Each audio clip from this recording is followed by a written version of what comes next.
1992 मध्ये सुप्रीम कोर्टाने state of Haryana versus Bhajanlal या प्रकरणातील ऐतिहासिक निर्णयामध्ये FIR पाशिंग संदर्भात काही महत्त्वाची तत्त्वे सांगितलेली आहेत. त्यामध्ये हायकोर्ट काही परिस्थितीमध्ये FIR ही रद्द करू शकते.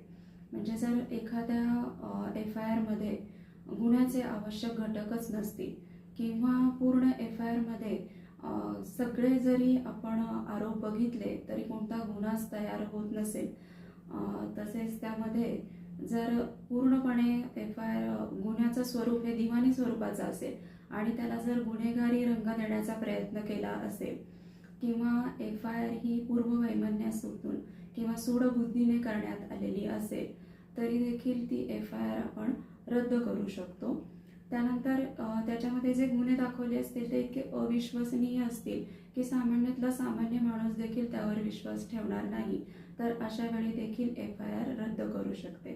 म्हणजे FIR झाली म्हणजे दोषी माणूस ठरला असं होत नाही, कारण एखादी FIR ही एखाद्या व्यक्तीचं, त्याच्या करिअरचं, त्याच्या प्रतिष्ठेचं, तसंच त्याचं कुटुंबसुद्धा उद्ध्वस्त करू शकते.